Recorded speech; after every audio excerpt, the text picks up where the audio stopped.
तो ये है हमारे green man of India and before we went to the capsule section thanks to Simran.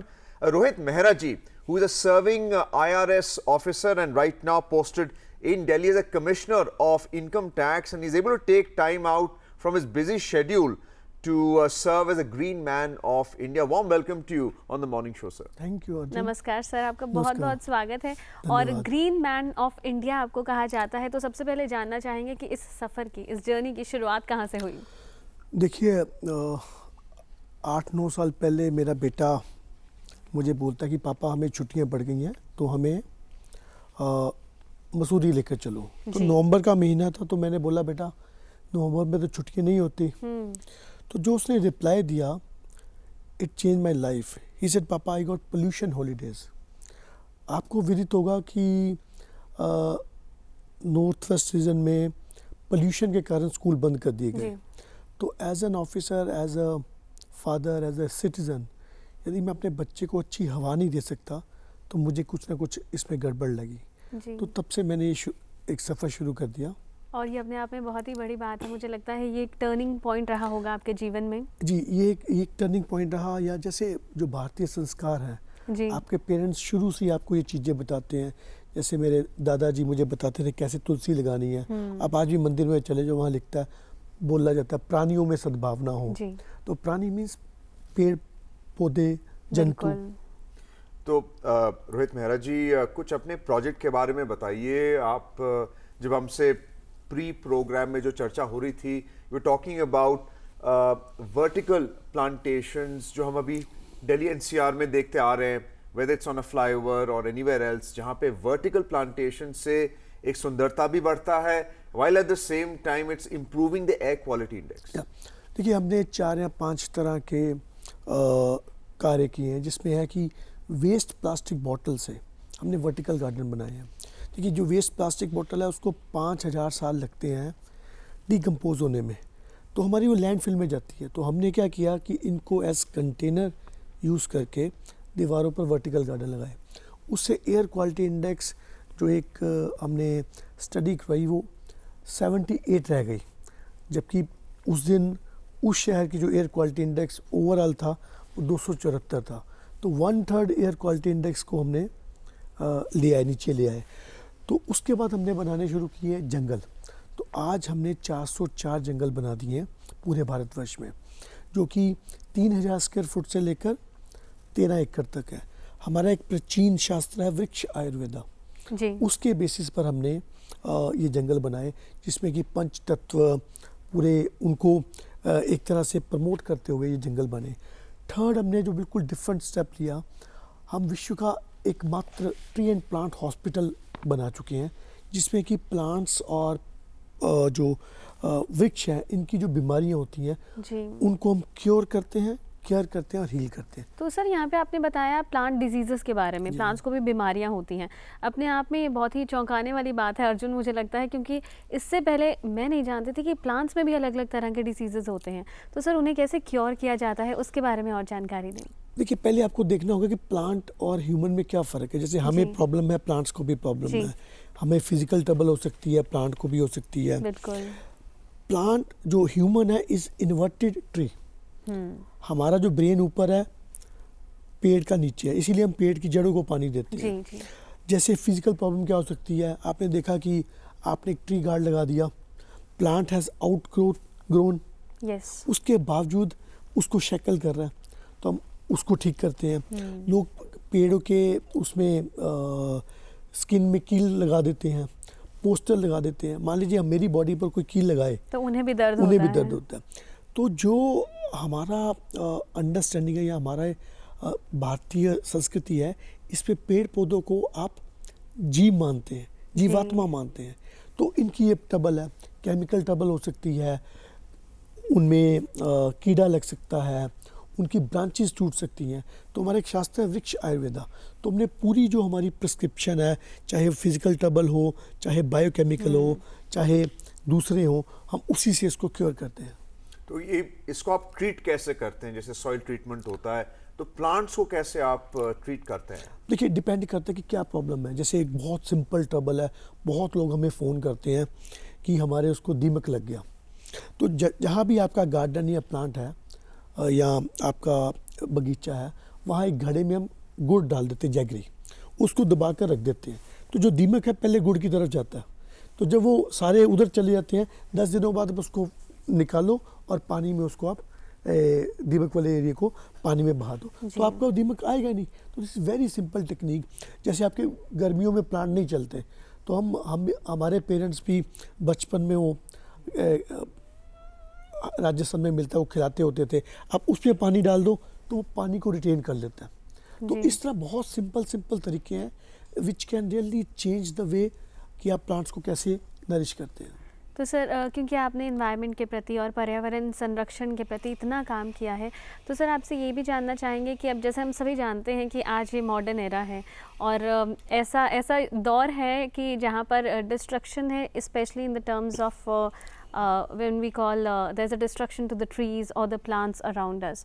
तो पर्यावरण अनुकूल जीवन शैली, that is living according to the environment, वो हम कैसे कर सकते हैं और कैसे अपना सकते हैं अपने जीवन में इसे?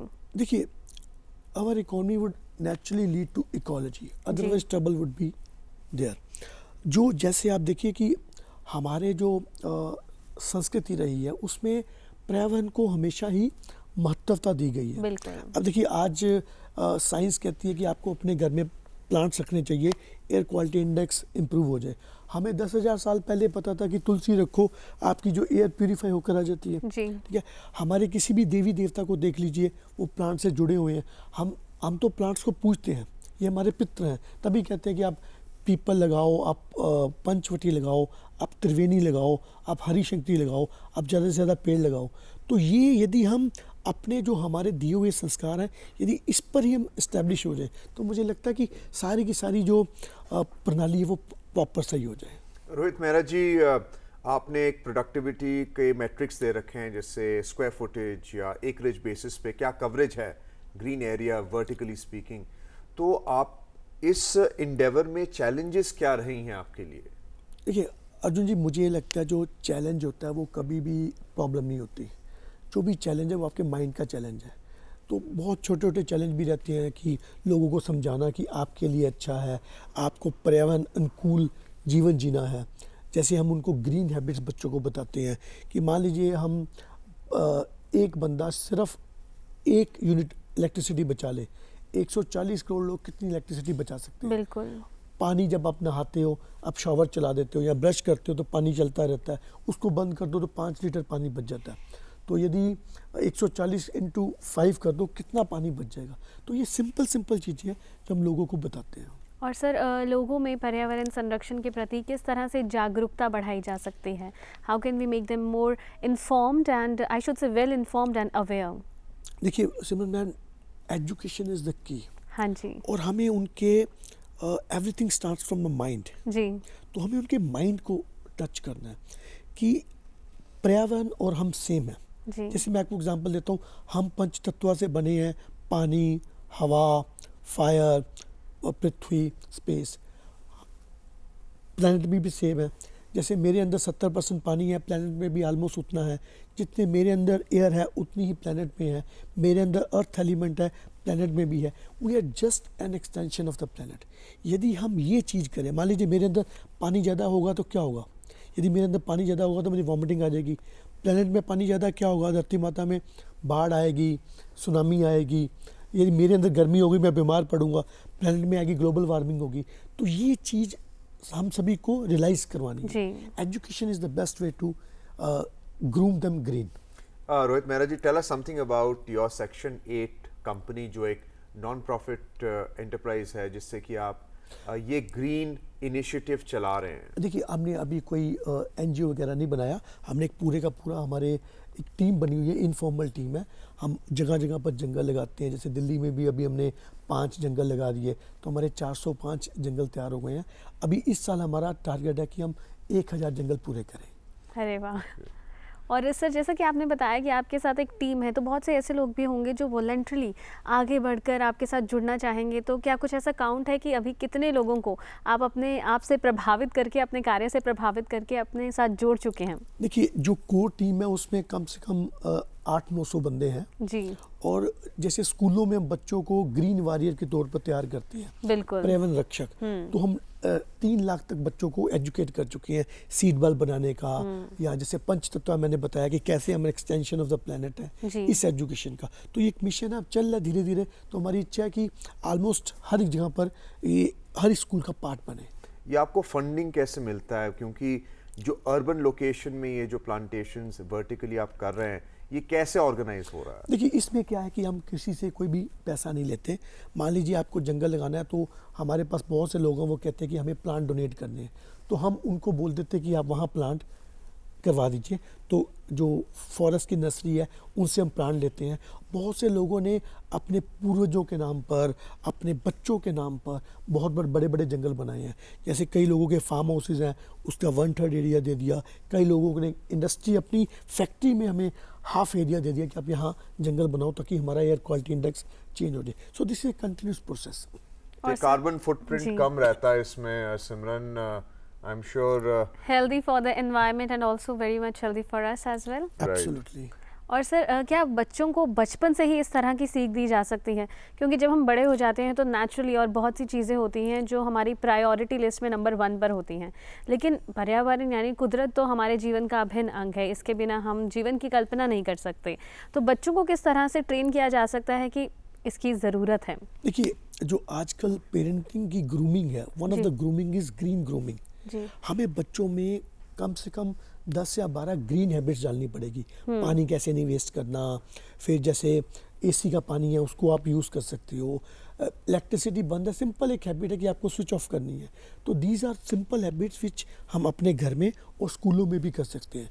जैसे स्कूलों में तुम बहुत बच्चों को पेड़ कैसे लगाना, प्लांट पेरेंट कैसे बनना, how to groom the plant, how to seed them, how to nourish them, वो भी सिखाते हैं। तो ये बचपन से ही जो आपके फॉर्मेटिव ईयर्स हैं, यदि आपकी हैबिट्स बन गई तो मुझे लगता है कि they would be A green citizen of the country.